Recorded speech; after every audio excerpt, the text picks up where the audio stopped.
And we are rolling. Hello, everyone. Welcome back to the Weirdo Watchlist Podcast. I am your host, Mikey, and that's your other host, Sam. Sam, what is this podcast about? This podcast is about movies, specifically weirdo ones from the Weirdo Watchlist. Yes. Hence the title, Weirdo Watchlist Podcast. Welcome. Episode not 50 yet. Not 50 yet. No, like 47. I think 40. We're getting there. 48. I think, dude, your tongue is orange. What were you doing? What was I doing? That is orange. Oh God, I got whatever that sickness is where your tongue turns orange, then you die. AIDS. Oh, I might be from grenadine. I made it like a little Shirley Temple at my home. Okay.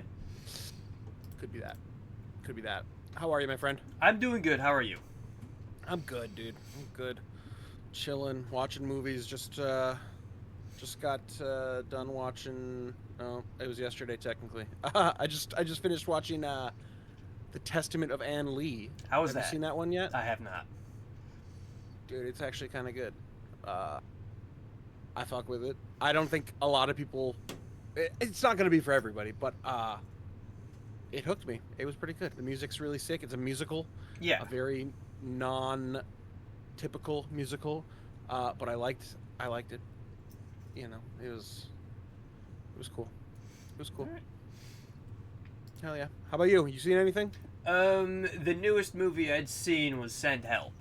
That's just about all I saw that's that it. too. Yeah. The new Sam Raimi with freaking Rachel McAdams and Dylan O'Brien. I love them both.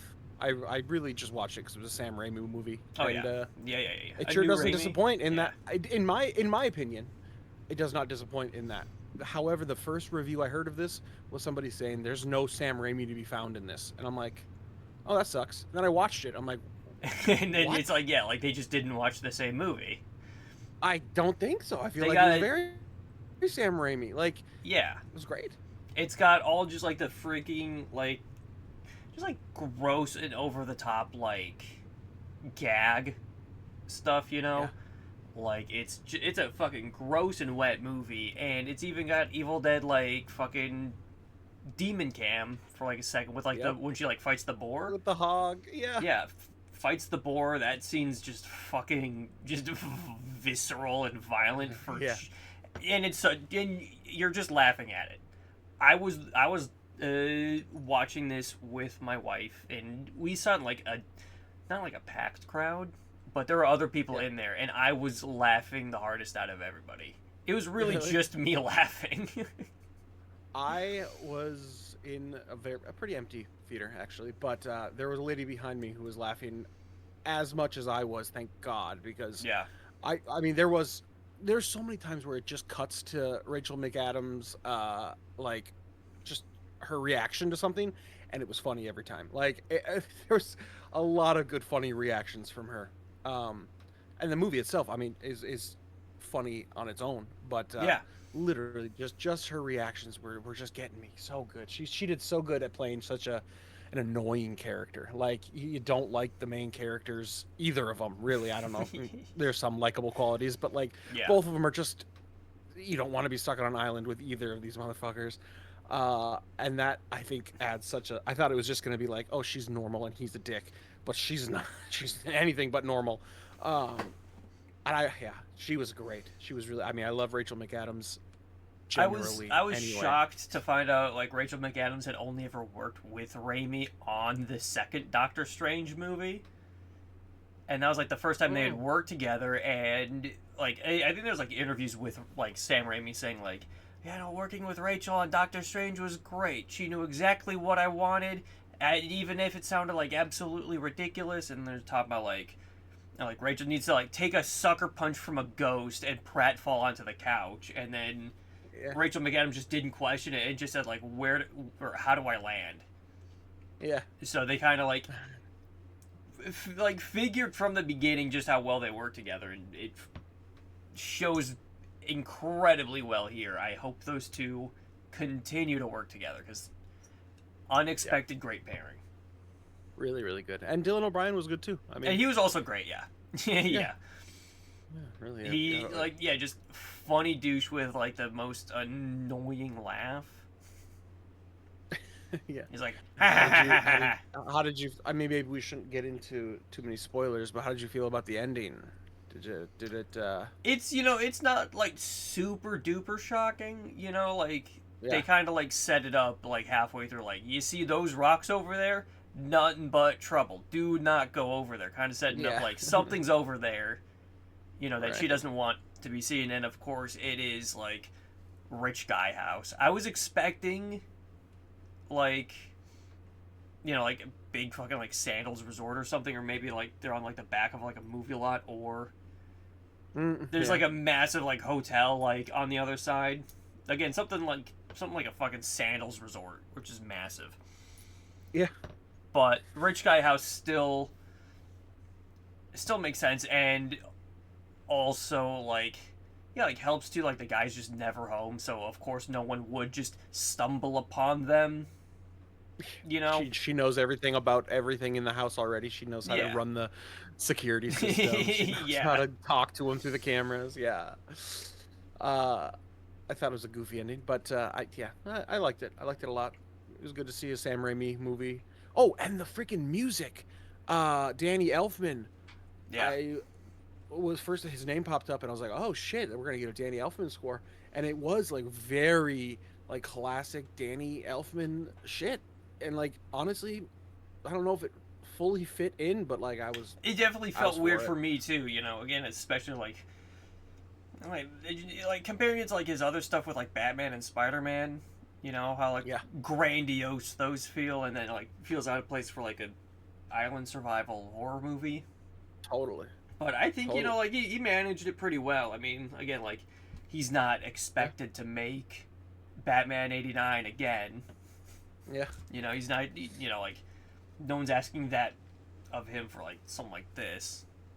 Yeah, I was pleasantly surprised with all of it. I mean, even if it didn't fit, I was still listening to some good, like, obvious Danny Elfman like shit, and I was like, all right, he's not just doing some background whatever. He's doing his thing for sure. Yeah, for sure. Yeah. Was Bruce Campbell in this? He had a cameo, but only he is in the movie. He plays Dylan O'Brien's dead father, the president of the company, and there's one shot of Dylan O'Brien in his office, and in the background, out of focus, you see a big Bruce Campbell portrait. Oh, really? And that's it. Yeah, unfortunate, but I stuck around till after the credits to see if he'd show up, and nope, nothing. Okay. I was about to say, like, did I miss something? No, I thought maybe, and I was like, I'm just gonna sit here. I'll see what happens. That was his cameo for the Evil Dead remake. Was just after credits, just big shot of the chin. Oh, really? And that's it. I saw that. The end credits. Yeah.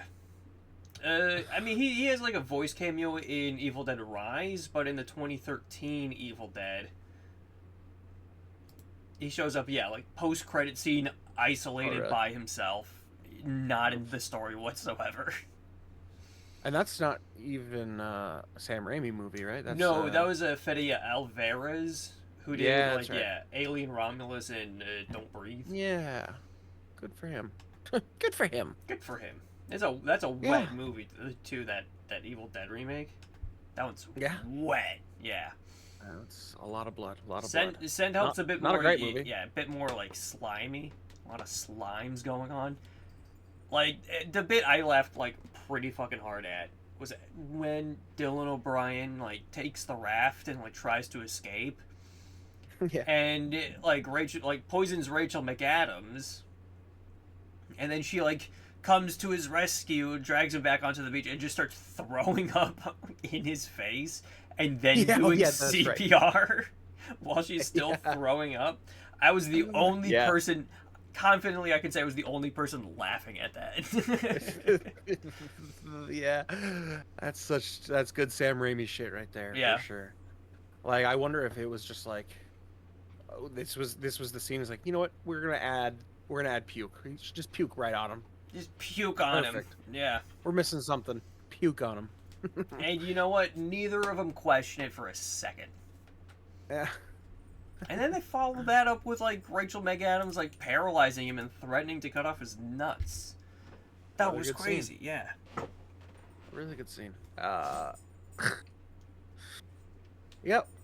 Pretty good movie. Pretty good movie. I'd say go check it out. 4 out of 5.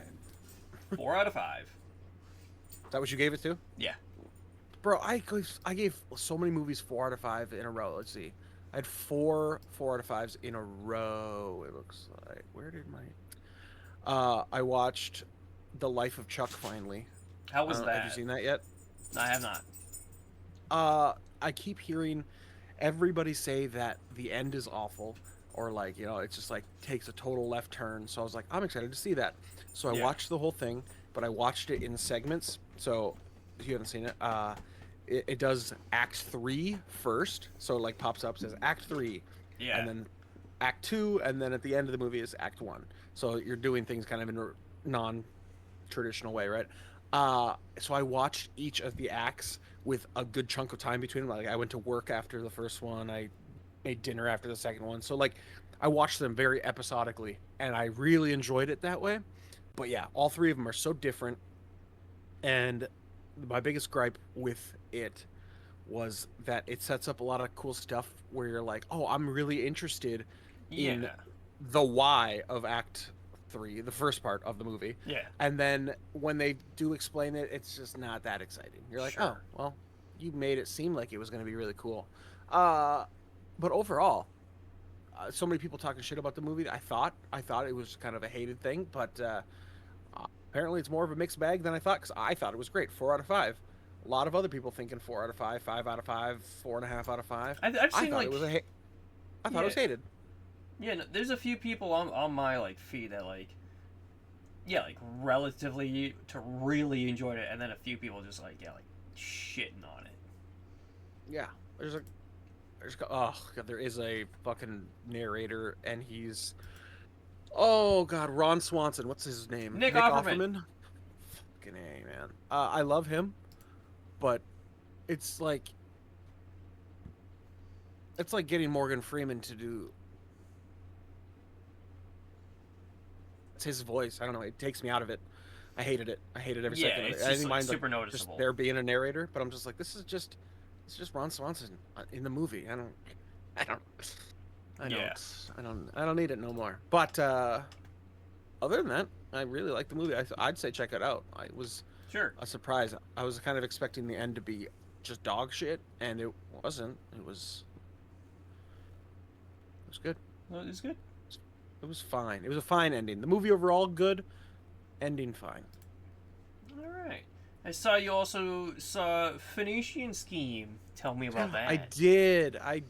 Yeah. I feel like I need to watch more of his stuff, because this is the first one that finally like had a plot that I enjoyed, which has not been the case in the other ones. I've only seen a couple of the other ones, Asteroid City being one of them, and like they're fine, and they look good, and I get the visual style of Wes Anderson. I get why that's awesome, but there needs to be some kind of decent plot behind it, and I think Phoenician Scheme has that. I really enjoyed everybody in the movie, and there's a great cast of characters. I mean, it's literally just going from stop to stop, just like, hey, who are we gonna get famous next? You know, who's gonna be the next actor? And they always do so fucking good in each little bit they do too. Yeah, right. There's no small roles really. You know, no matter how short the scene is, it's no small role. You know, Wes Anderson movie. Jeffrey Wright's character, like at the the Navy captain. He was so fucking cool in that scene. Better than the movie that like he should have been better in, which is like the highest to lowest, because he was in that, which I didn't mind. Okay. Yeah, I didn't mind him in that movie like at all. That's a movie I enjoy but wanted to like more. Yeah. You know, I think it's just like the movie just was not as good as it could have been. But Jeffrey Wright's in that, and I do like him more in this one because he is like so whimsical. I'll just put it like that. Yeah. Everybody who shows up, maximum whimsy, especially Tom Hanks and Bryan Cranston when they're like playing basketball. Yeah, Bill Murray is, I think, was he God? No. Yeah. Was he yeah, God? yeah, he was God. I was gonna say Willem Dafoe was somebody too. Now I'm mixing it all up, but it's been a week. But you get the usual cast of like Wes Anderson, like alumni, and then like his sort of like new cast of friends, like Jeffrey Wright and like Scarlett Johansson. Yeah, and obviously everybody said it, and I will chime in as well. Michael Cera, perfect. He's perfect in this movie. He's so fucking good. He's so funny, and when he switches character, when he gets caught, finally lets the truth out. It's just, he's such a good character. Yeah. Yeah, he was really, really, really great in this. But yeah, it makes me want to watch. Like, I didn't know what Moonrise Kingdom was about until just actually yesterday. Yeah, that that actually sounds kind of good. Yeah, that one's a classic. Like, especially like some of his like early stuff too. Like Royal Tenenbaums is another like top tier one for everybody. Yeah. And that one's less like.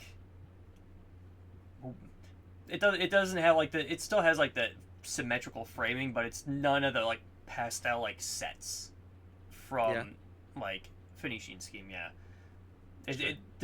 Royal Tenenbaums is like filmed in like real life, basically. Interesting. Same with like Rushmore, but once you hit Life Aquatic, that's when the cardboard sets like really start popping up.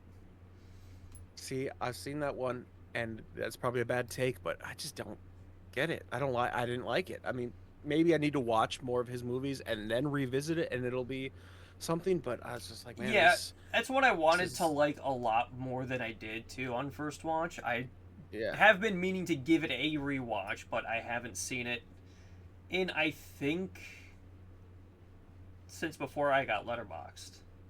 So it had been like 2016, I think. Damn. Yeah. Well, maybe it'll be better. I don't know. It was fine. I'm not gonna say it's a bad movie. Sure. But I think it was also the first Wes Anderson I saw. Didn't know what to do.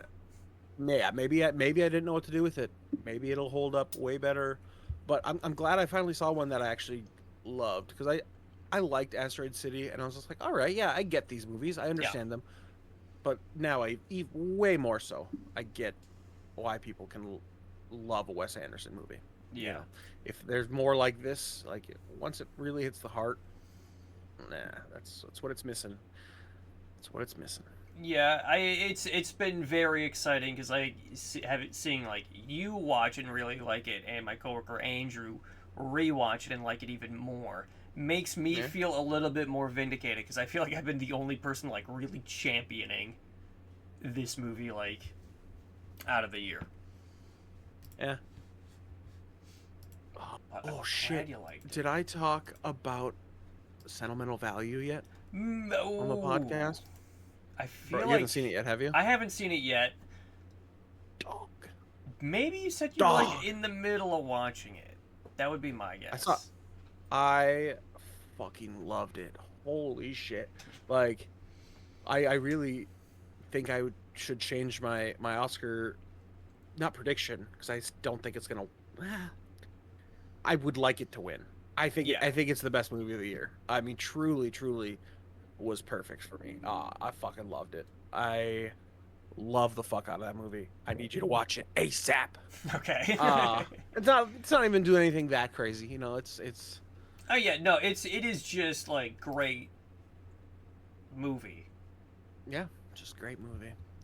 Great acting.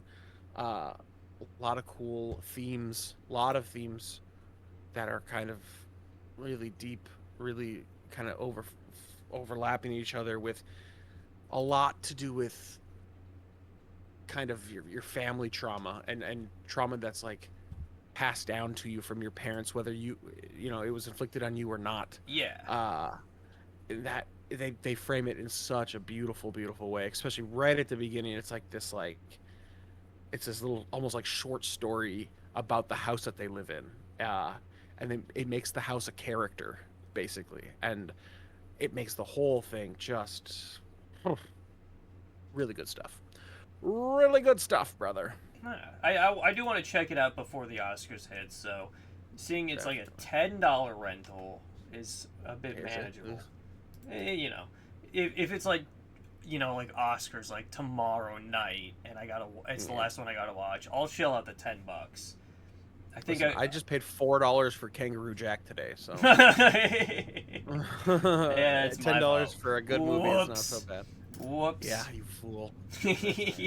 I'll invoice you. Well, now that the cat's out of the bag, you want to hop to it? Oh shit! Let's hop to the pick of the week. Yeah, chosen by fate and myself.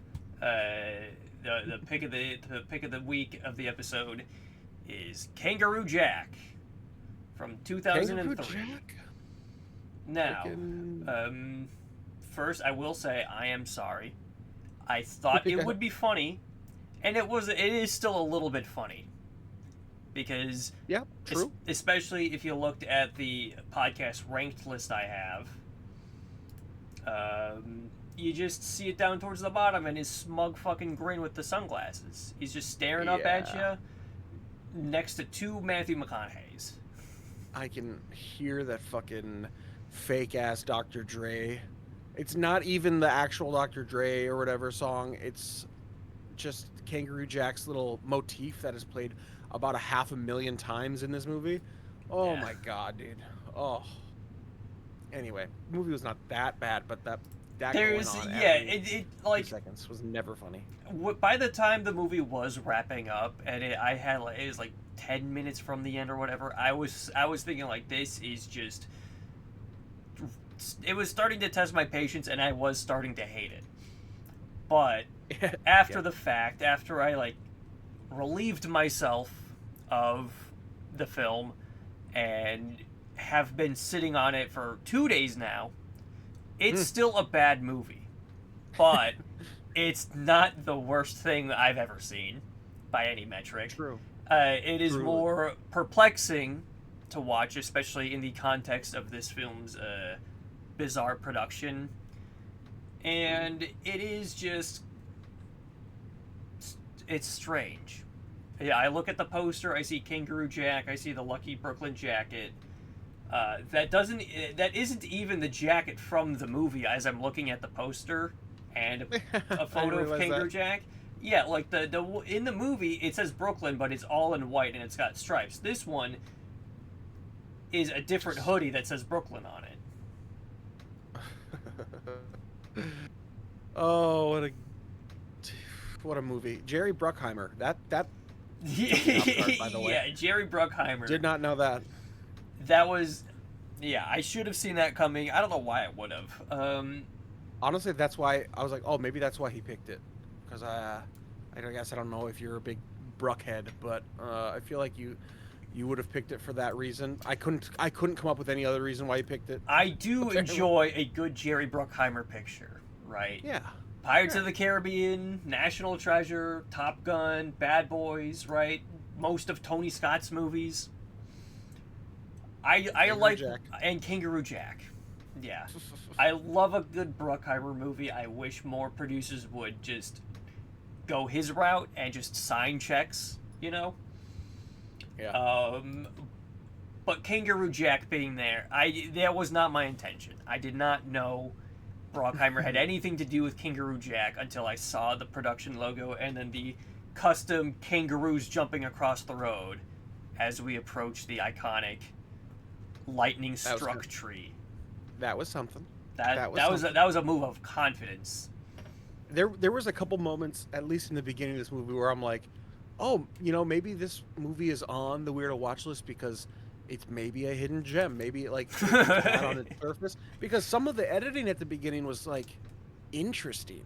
They did a lot of like picture-in-picture editing with weird shit, and I was just like, okay, there was like a style to it, and I feel like it lost that style pretty quickly. So maybe it was just just that one scene, but I was on board for a second. I was trying so hard to just let it like try to be good, and a couple moments made me laugh. The very first moment that made me laugh so hard was the beginning. They're running away from the cops, which apparently not a very big deal. If you're running away from cops and having cars hit each other, huge, massive waste of government dollars, and they just get away. It's an expensive car chase. It's a Jerry Bruckheimer car chase. Yeah, they jump into a chute that leads into the ocean, or just the harbor. Water. Brooklyn Harbor. Yeah. And then they're like, "Oh, we lost him." It was like GTA.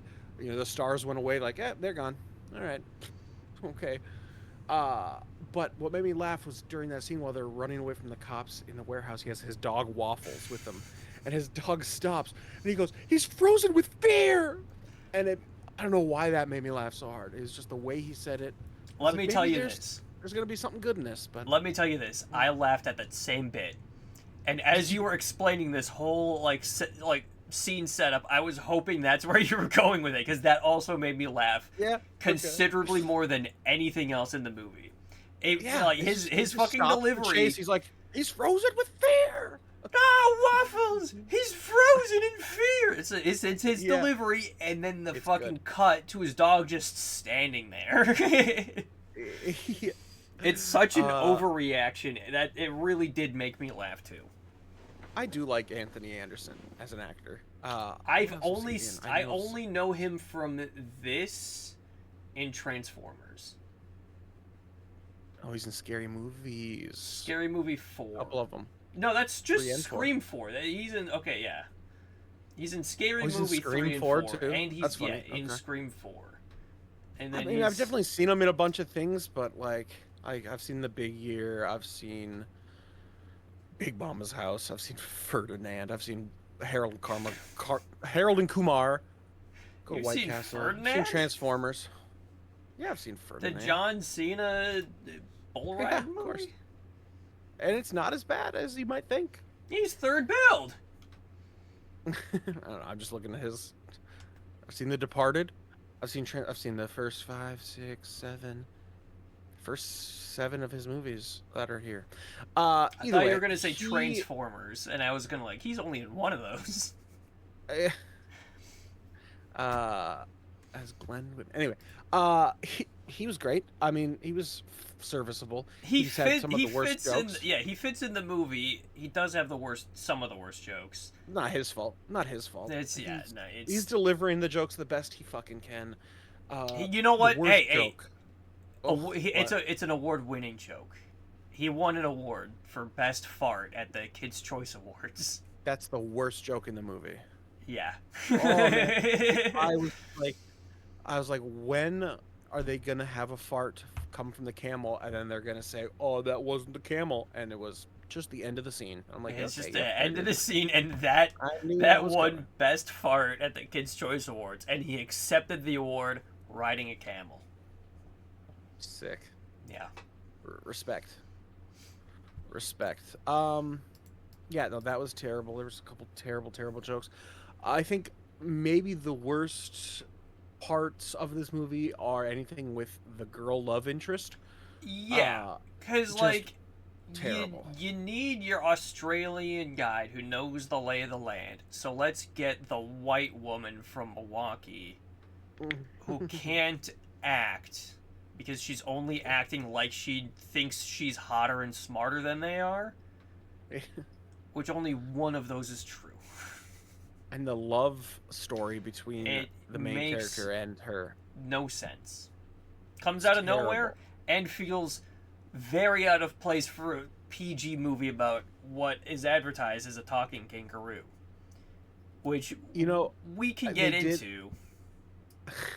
True. They did do that close-up of... So, he thinks she's a mirage at first, and they do a close-up of her boobs, technically. Yeah. And I thought they were just being funny because they were literally...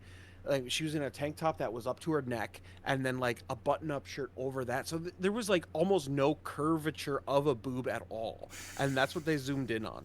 And I'm like, oh, that's kind of funny.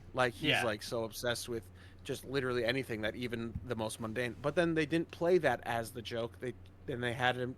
You know what happened. Yeah, he just a not funny joke. Yeah. Yeah. terribly. And a terribly PG funny. movie about allegedly a talking kangaroo.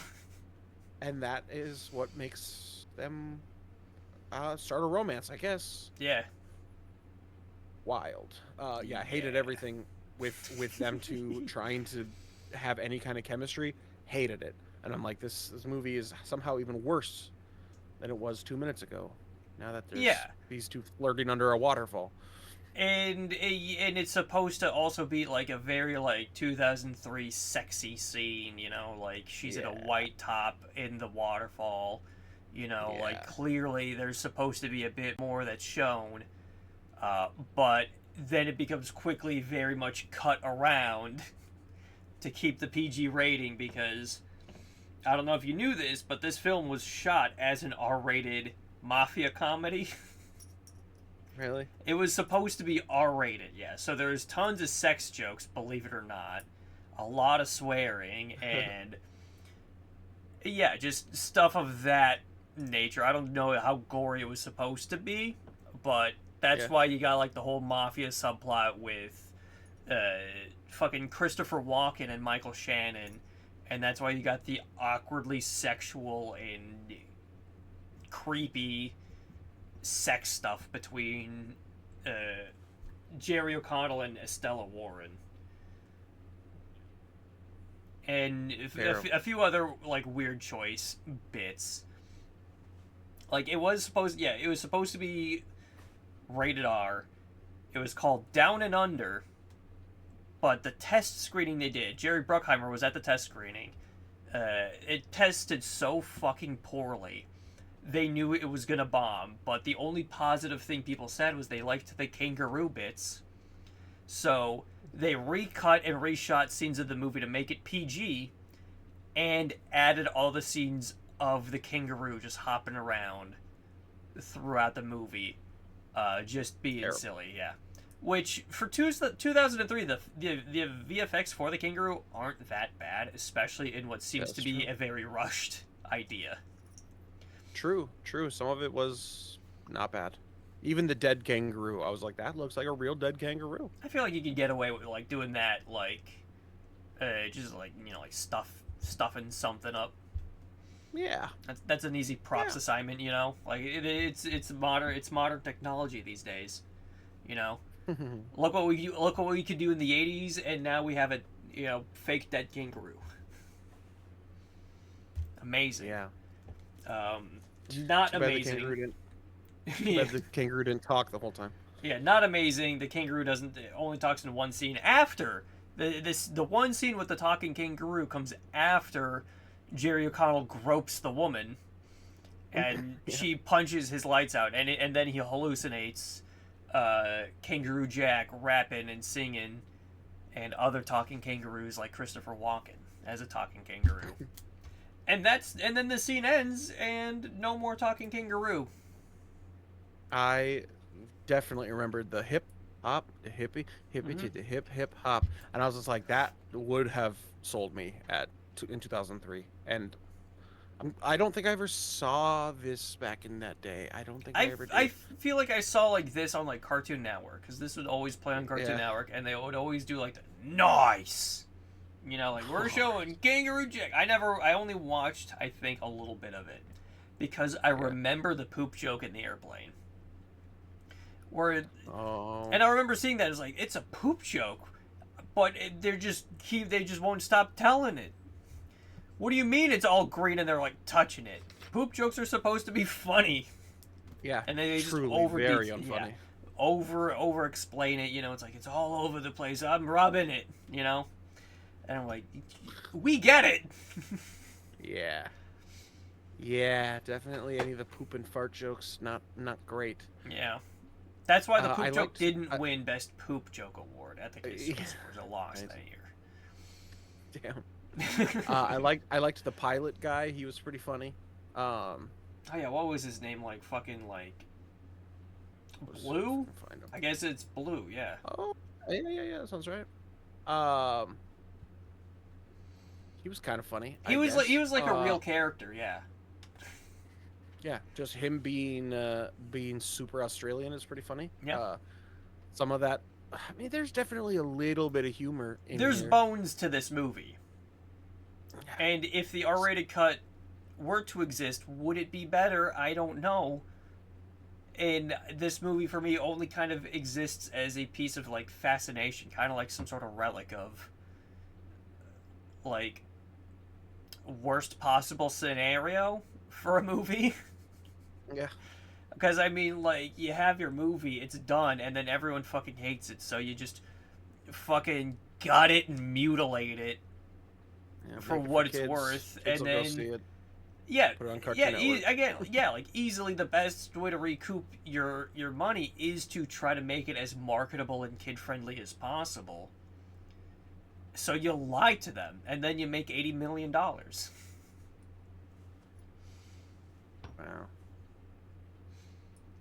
Maybe we need to have like a sort of like fucking like Hague trial for what? A Hague trial, or like the fucking like Geneva Convention. Okay, yeah. Yeah, for just lying to the kids. You promised them talking kangaroo and you underdelivered on purpose. True. That is fucked up. That's a bait and switch big time. Yeah, Snow Dogs did the same thing a year before, and that's what gave him the idea that I think like Cuba Gooding Jr. Sledding. I never saw it, but like yeah, like snow dog racing. Yeah, they did the same bit where they have a dream sequence of all like the snow dogs like chilling on the beach, and they put that in all of the advertising and also made a lot of money. Well, I guess good for them. And, I don't know. This was I would have rather seen the shitty rated R movie, I think. Maybe it would have been at least more conventionally watchable. Because this movie does just kind of like happen in front of you. That's the truest thing. It really is just happening. You're just waiting for the next thing to happen. There was a scene that was very obviously probably cut back where they trank the pilot, and he's going down and he has to grab the stick in between his legs. Yeah, and you get the idea, like there's supposed to be a penis joke here. Yep, and then it very awkwardly kind of just is done with that joke. And then you get crashes. A little bit of like, grab my stick, mate, and then he starts like grunting a little bit. Yeah. Which you can attribute to, a bumpy ride as you're being tranked, or you're getting jacked off. If you're in a PG movie, yeah. If you're in a PG movie, happening. Yeah. Yeah, so, there was... I don't know if that would have been that funny if they would have kept it in. Maybe the best case scenario is, like, the wonder we have now. The mystery. Kind of like, it's like Atlantis. Does it exist? Where is it? Is there supposed to be a dick joke here? And you can confidently say, like Atlantis, maybe. Yeah. There's multiple like attractive women that kind of show up, the bartender, the girl on the plane, and then nothing ever happens with them, and makes me wonder, was there supposed to be a joke about why there's an attractive girl there, or there's something supposed to be there, and it's just not. Maybe they have to. Maybe like they keep talking about the shit for like another 30 seconds in the bathroom. Maybe in like grosser, more vulgar detail. Maybe he says like, "It came out of my asshole," something like that. Maybe that's where they hid the money the first time, was in his ass. yeah. Fucking Michael Shannon's like, "You two's gotta sticks it up your assholes to get it through the TSA." Maybe would have been funnier. Maybe that would have been funnier. Who's to say? Speaking of Michael Shannon, too, like, I didn't know how to feel about his character because he's giving a very recognizably Michael Shannon performance, and I don't know if it's good or bad. Yeah.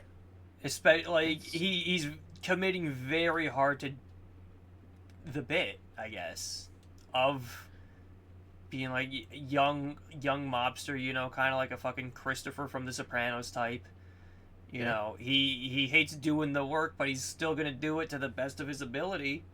He doesn't want to be in Australia, neither would fucking Christopher, Yeah, I can't believe they're like, oh yeah, just go over to Australia quick and go catch up with him. I'm like, what? That's like, what they say, that was a 14+ hour flight? Or did you just gotta go? Okay. And then they gotta go to the freaking outback. The outback that looks like a magical oasis. Some of the sets were so bad. Yeah, that huge shot of like the whatever like river valley that is. I was like, that's just not Australia. It's not real. Yeah. Like, go film on location, please. Don't make it up as you go. They're like, what if we have to have the main guy save Lewis's life? He's like, oh, we'll just put a big cliff that he's about to fall off of. Yeah. Okay. Sure. And then they have like a totally not gay moment at the end. That was another little bone poking out, just like, we're not doing anything gay over here. Like he announces to like the woman, it's like, we're just having a manly moment that's not gay. Yeah. I was like, yep, 2003, and then Michael Shannon calls them like retards, and it's like, oh wow. Oh yeah, he did. 2003. Yeah. He did. Yeah. Fuck yeah. Back before woke, am I right? Yeah, apparently. Kangaroo Jack is the reason we're all woke now. Yeah. It made me feel funny hearing that word in a PG movie. Yeah. And I was like, I can't, enough of this. We got to set it right. Oh, there was some good people in here, but there's not a good movie in here, unfortunately. Not even enjoyable, like, to hate watch, you know what I mean? Like, to make fun of. Not even really good in that aspect.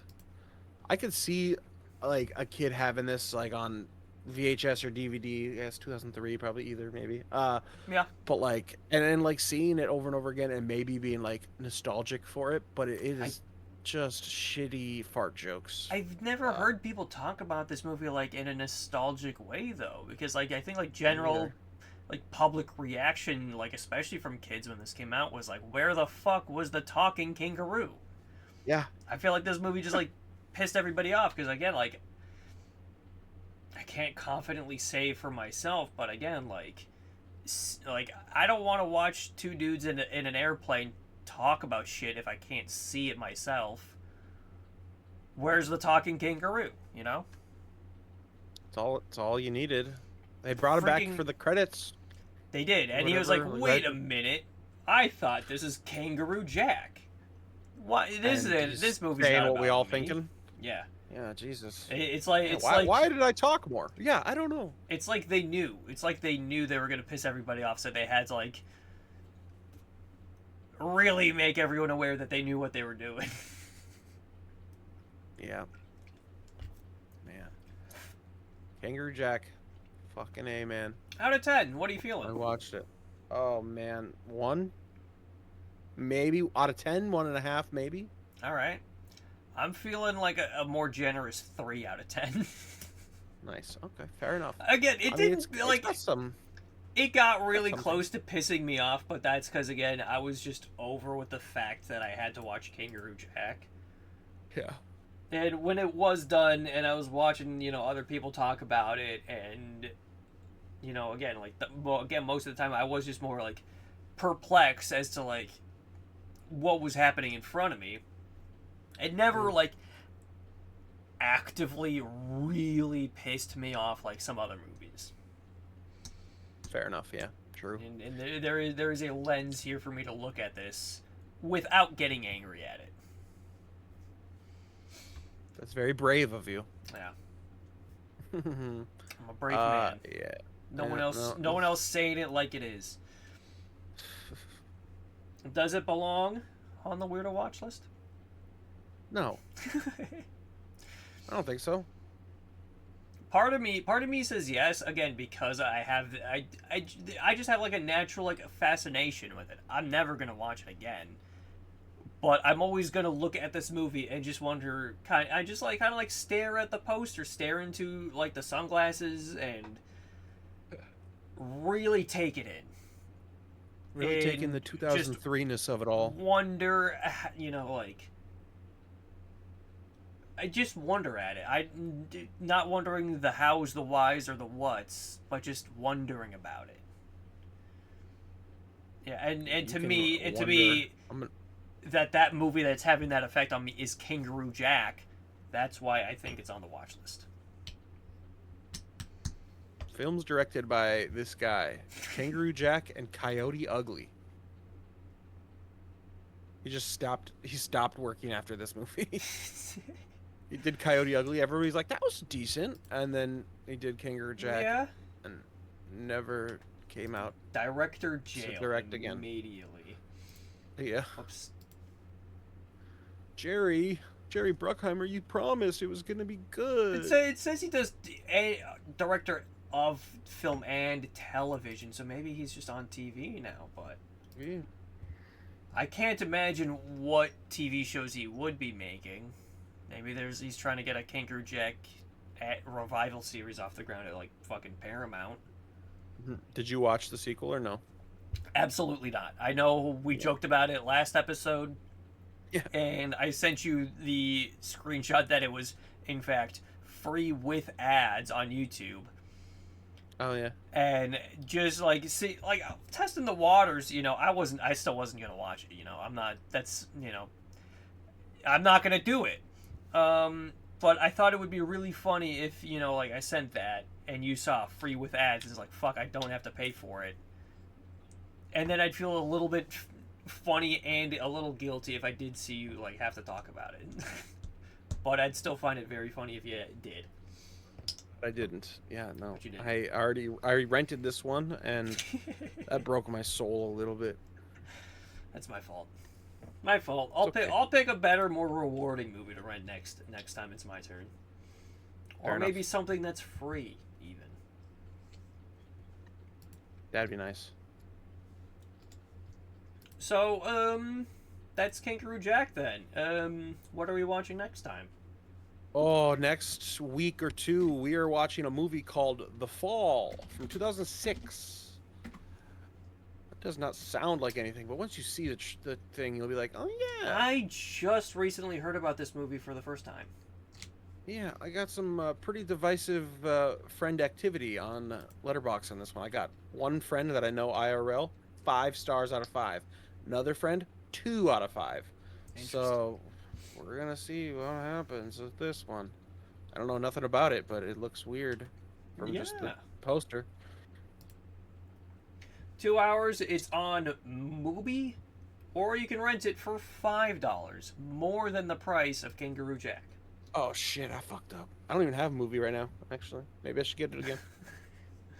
It's a good reason to get movie. So yeah, The Fall from 2006 by Tarsem Sin, also the director of The Cell and Mirror Mirror and Selfless, which I think I watched half of this movie and then left. Because I got a vape for the first time and it broke in my pocket, so I didn't care to finish the movie. So that's the only movie from this director I've seen. And I just fucking seen a single one.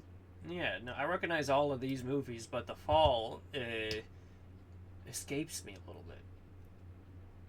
But from the clips I've seen recently, I think Carson watched it and talked about it. And he said, yeah, it's cool shit. So, all right, I'm into it. Hopefully it's good. Hopefully my pick is all right. I'm sure it'll be better than Kangaroo Jack, and I'm sure we'll all have a good time with it, like we did Kangaroo Jack. That's right. Any final thoughts out of you? No, I don't think I have any final thoughts. All right. What's coming out in the next little bit here before Wuthering Heights? Wuthering Heights. There's there was something else. Nirvana, the band, the show, the movie. I don't know. Heard good things. I've heard a lot of good things about that. People saying best of the year. And Gore Verbinski's new movie, Good Luck, Have Fun, Don't Die. That's by Gore. Okay. Yeah. I didn't know that. The return of Gore Verbinski. Podcast alumni. Have we watched a Gore movie for the podcast? We haven't. Is there any on the Weirdo Watchlist? I definitely think A Cure for Wellness for sure is. Yes. Yeah. That might be Didn't the know only... he made that either. Cure for Illness might be his only movie on the list. Gore Verbinskis. Yeah. Yeah, his new movie comes out. I'm very excited. I really like Gore. I've missed him. Good luck, have fun, don't die. Yeah, Sam Rockwell, he's like time traveler trying to stop AI. Sick. Yeah. Cool, I'm into it. And then, I don't know what comes out the week after that, because that's all this weekend. But, hey, you know what? We'll cross that bridge when we get there, and... Beautiful. The world is our oyster, as they say. That's right. That's right. Just watch old movies if there's no good movies. Just watch old movies. That's the easiest part. I watched a movie from 1979 today. Yeah. It was something. I watched Night of the Hunter recently from the 50s. Good movie. Free on YouTube. Free on YouTube. It's on Tubi. If you want ads, it's on Tubi. I assume you also get ads on YouTube these days. Yeah, you do. Yep. Yeah. For the free ones, yeah. Yeah, San Andreas, that's not that old of a movie, but that's on YouTube with ads. Free with ads. You can watch that. The Rock. Bit of Rock Slump. Watch any movie you freaking want is the moral of this story. Doesn't have to be new, and you can make it as old as you feel like. Within reason. Thank you, everybody, for watching this episode of the Weirdo Watchlist. Yeah, be sure to watch The Fall for the next episode. And watch whatever else you want, like we just said. Be sure to like, rate, comment, and subscribe. And is there anything else I'm missing out of this outro? No, I think you hit every part of it perfectly. Perfect. Sweet. Yeah, thank you for watching, and goodbye.